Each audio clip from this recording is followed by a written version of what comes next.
তো আমি করেছি বা সে সবসময় আমার সাথে থাকতো, এই কারণে হয়তো বা আমাদের ট্যুরে তার জীবন গেছে, এই কারণে সবাই হয়তো আমাদেরকে দোষারোপ করছে। বাট ন্যাচারালি আপনারা নিজের মনকে জিজ্ঞাসা করেন যে আসলে কি আমি দোষী কিনা, বা ভাগ্য এই পর্যন্ত এত মৃত্যুটা দিত কিনা, আপনারা একটু ভাবেন। আর পরিবারের কথা যেটা, চাচা চাচির কাছে আমরা নিজেরাই লাশ নিয়ে গিয়েছি। অ্যাম্বুলেন্সে ফ্রিজে তার লাশ ছিল, ওখানেই আমরা দুইজন মিলে বসে লাশের পাশে বসেছিলাম, আমার শাওনের পাশে। তো আমরা সারা রাত ওই অ্যাম্বুলেন্সের একটা আওয়াজ যেটা, সেটা শুনতে শুনতে গেছি। চট্টগ্রাম থেকে সিংড়া, নাটোর সিংড়া কত ঘন্টা লাগছে, 14 ঘন্টা প্লাস লাগছে আমাদের পৌঁছাতে। এই 14 ঘন্টায় ওই অ্যাম্বুলেন্সের আওয়াজটা শুনতে শুনতে গেছি।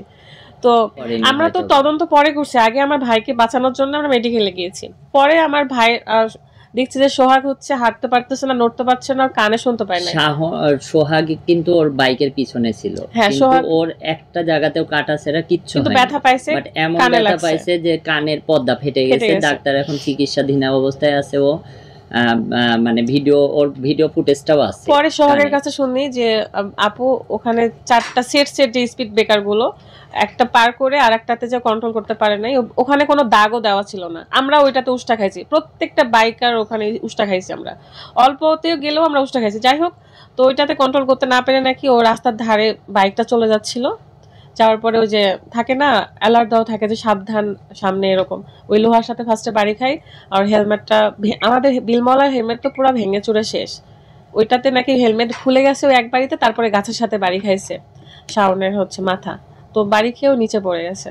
তো যাই হোক, আমরা মেডিকেলে যেয়ে তো ডাক্তার বলে দিল যে ওরা জীবন নাই। তারপরে ঘটনা তো সবাই আপনারা জানেন। এখন বিষয় হলো সবাই আমাকে দোষ দিচ্ছে। এখন দেখেন, আমিও তো নিজেও আমি নিজেও মরে যেতে পারতাম। এগুলো আসলে আমি ফ্ল্যাশ করতে চাই না। তার বাবা মা আমার ভিডিও দেখছে, চাচা চাচি জানে যে আমরা কি করব বা আমরা কতটুকু আসলে করবো, এটা আমি মিডিয়াতে কখনোই জানাতে চাই না। এমনকি আমার মাজদা যখন অ্যাক্সিডেন্ট করছিল, সবাই বলে যে অটোওয়ালা ক্ষতি হয়ে বসে আছে, আমরা দেখি নাই। তাদেরকে তো মানে কতটুকু করছি সেটা শুধু আমরা দুজন জানি। আমরা কখনো ফ্ল্যাশই করতে চাই না। আপনারা যান অটোওয়ালার বাসায়, যে দেখেন শুনে আসেন যে আমরা আসলে কি করছি। আমরা এই ধরনের মানুষই না যে করবো আর দেখাবো। যতটুকু দেখায় নিজের দেখা, কাটাকাটি করছে সেখানেই শাওনের নাম। এগুলো জাস্ট যারা ভিউ এর জন্য করতেছে তাদের কাজ ভাইয়া, এটা আমরা জানি না। কমপ্লিট যে আল্লাহ চাইলে আমরা সবসময় পাশে থাকবো, সব সময়। কারণ সে আমার ছেলের মতো ছিল, আর একটা ছেলে আছে, সেও আমার ছেলে। আর আয়ের উৎস বলতে কি, যে আমার চাচা এবং চাচির মানে তার ছেলের টাকায় কখনো চলা লাগেনি, তারা যথেষ্ট ধনাঢ্য। আমার শ্বশুর বাড়ির সবাই আলহামদুলিল্লাহ অনেক ভালো, আপনারা সবাই জানেন। আমি মাঝে মাঝে ব্লগের মধ্যে বলি যে আমার বাবার বাড়ির অবস্থা খারাপ হলেও কি আমার শ্বশুর বাড়ির অবস্থা আলহামদুলিল্লাহ ভালো। নাটোর সিংড়া কত ঘন্টা লাগছে, 14 ঘন্টা প্লাস লাগছে আমাদের পৌঁছাতে। এই 14 ঘন্টায় ওই অ্যাম্বুলেন্সের আওয়াজটা শুনতে শুনতে গেছি। তো আমরাই লাশ নিয়ে গিয়ে তার বাবা মাকে পৌঁছায় দিয়েছি, তারা নিয়েছে। গোসল করানো, তারপরে কবর দেওয়া, সবকিছু কমপ্লিট করার পর আমরা নিজেরাই কথা দিয়ে আসছি যে আপনার ছেলেকে যেভাবে দেখতাম, এখন আপনি চাচা বা যে ছেলে আছে সেই ছেলেকেও আমরা সেভাবে ভালোবাসবো। মানে আমরা এগুলো বলেই আসছি। তাদের সাথে আমাদের কনভারসেশন কম, তারা তো আমার শ্বশুর বাড়ির ফ্যামিলিরই লোক।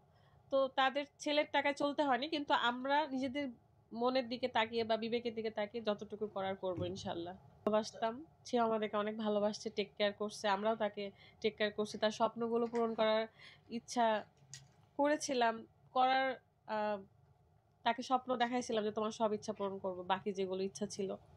মা কখনো ক্যামেরা ফেস হয়নি, এটা ফেক। চিনি না, আমরা চিনি না তাকে, এসব ফেক। আমি বললাম না, নো নো, ওর আম্মু আব্বু ভাই ওর মায়ের ছবি তো আলাদা। কখনোই আমাদের চাচা চাচি আলহামদুলিল্লাহ। যদি আপনারা চান শাওনের আব্বু আম্মুর সাথে ছবি দেখাতে পারি আমি, এবং আপনাদেরকে ছবিও দেখাতে পারবো, এটা শাওনের আব্বু, এটা শাওনের আম্মু। তো একটাই চাইবো যে আপনারা আমাদেরকে হচ্ছে ওরা মিডিয়াতে আসছে দোষারোপ কইরেন না।